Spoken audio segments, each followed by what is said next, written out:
لوگوں کی روحانی تربیت اور اسلام کی تبلیغ و اشاعت اور تحفظ و استحکام کے لیے طریقت کے جس خاندان کو منتخب فرمایا وہ سلسلہ چشت ہے۔ اس سلسلہ کی نامور بزرگ ہستی خواجہ غریب نواز حضرت معین الدین چشتی رحمۃ اللہ علیہ کو ہندوستان میں اسلامی حکومت کی بنیاد سے پہلے ہی اس بات کا غیبی طور پر اشارہ مل چکا تھا کہ وہ سرزمین ہند کو اپنی تبلیغ و اشاعتی سرگرمیوں کا مرکز بنائے۔ چشت جس کی جانب اس سلسلے کو منسوب کیا جاتا ہے وہ خراسان میں ہرات کے قریب ایک مشہور شہر ہے، جہاں اللہ تعالیٰ کے کچھ نیک بندوں نے انسانوں کی روحانی تربیت اور تزکیہ نفس کے لیے ایک بڑا مرکز قائم کیا۔ ان حضرات کی طریقہ تبلیغ اور ارشاد و ہدایت نے پوری دنیا میں شہرت و مقبولیت حاصل کر لی اور اسے اس شہر چشت کی نسبت سے چشتیہ کہا جانے لگا۔ چشتیہ موجودہ جغرافی کے مطابق افغانستان میں ہرات کے قریب واقع ہے۔ سلسلہ چشتیہ کے بانی حضرت ابو اسحاق شامی رحمۃ اللہ علیہ ہیں۔ سب سے پہلے لفظ چشتی انہی کے نام کا جز بنا، لیکن حضرت خواجہ معین الدین چشتی حسن سنجری رحمۃ اللہ علیہ کی شخصیت نے اس سلسلہ کے پرچم تلے دعوت حق کا جو کام انجام دیا اور آپ کو جو شہرت و مقبولیت حاصل ہوئی، اس سے لفظ چشتی دنیا بھر میں بے پناہ مشہور و مقبول ہوا۔ طریقت کے دیگر سلاسل کی طرح یہ سلسلہ بھی حضرت علی مرتضیٰ کرم اللہ تعالی وجہ سے ملتا ہے۔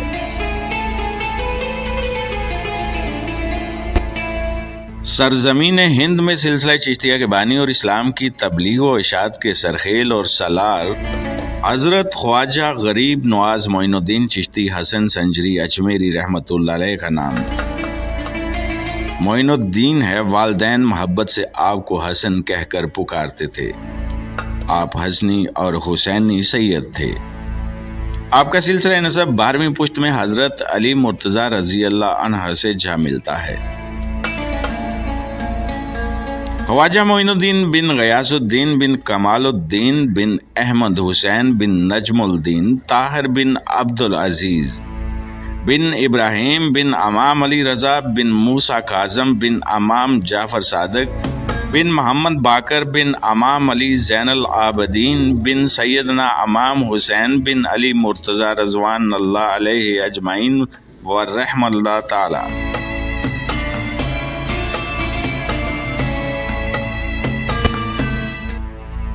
آپ کا مادری سلسلہ نسب بی بی ام الروا مسمہ بی بی مانور بنت سید داؤد بن سید عبداللہ حنبلی بن سید یحییٰ زاہد بن سید محمد روحی بن سید داؤد بن سید موسیٰ ثانی بن سید عبداللہ ثانی بن سید موسیٰ اخوند بن سید عبداللہ بن سید حسن مثنیٰ بن سید امام حسن بن سیدنا علی مرتضیٰ رضوان اللہ علیہ اجمعین ورحم اللہ تعالی۔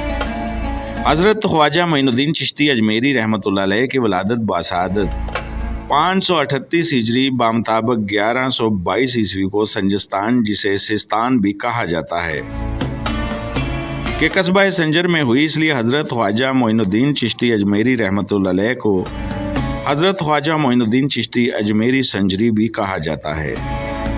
آپ کی ولادت پوری دنیا کے لیے باعث رحمت اور سعادت بنی۔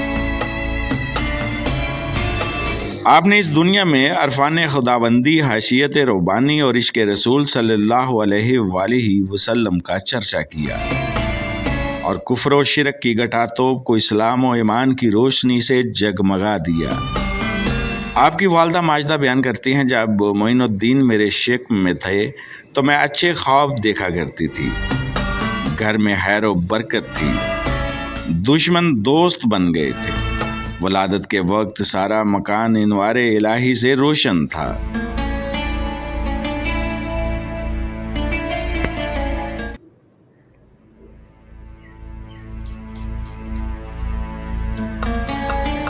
آپ کی پرورش اور تعلیم و تربیت خراسان میں ہوئی۔ ابتدائی تعلیم والد گرامی کے زیر سایہ ہوئی تو بہت بڑے عالم تھے۔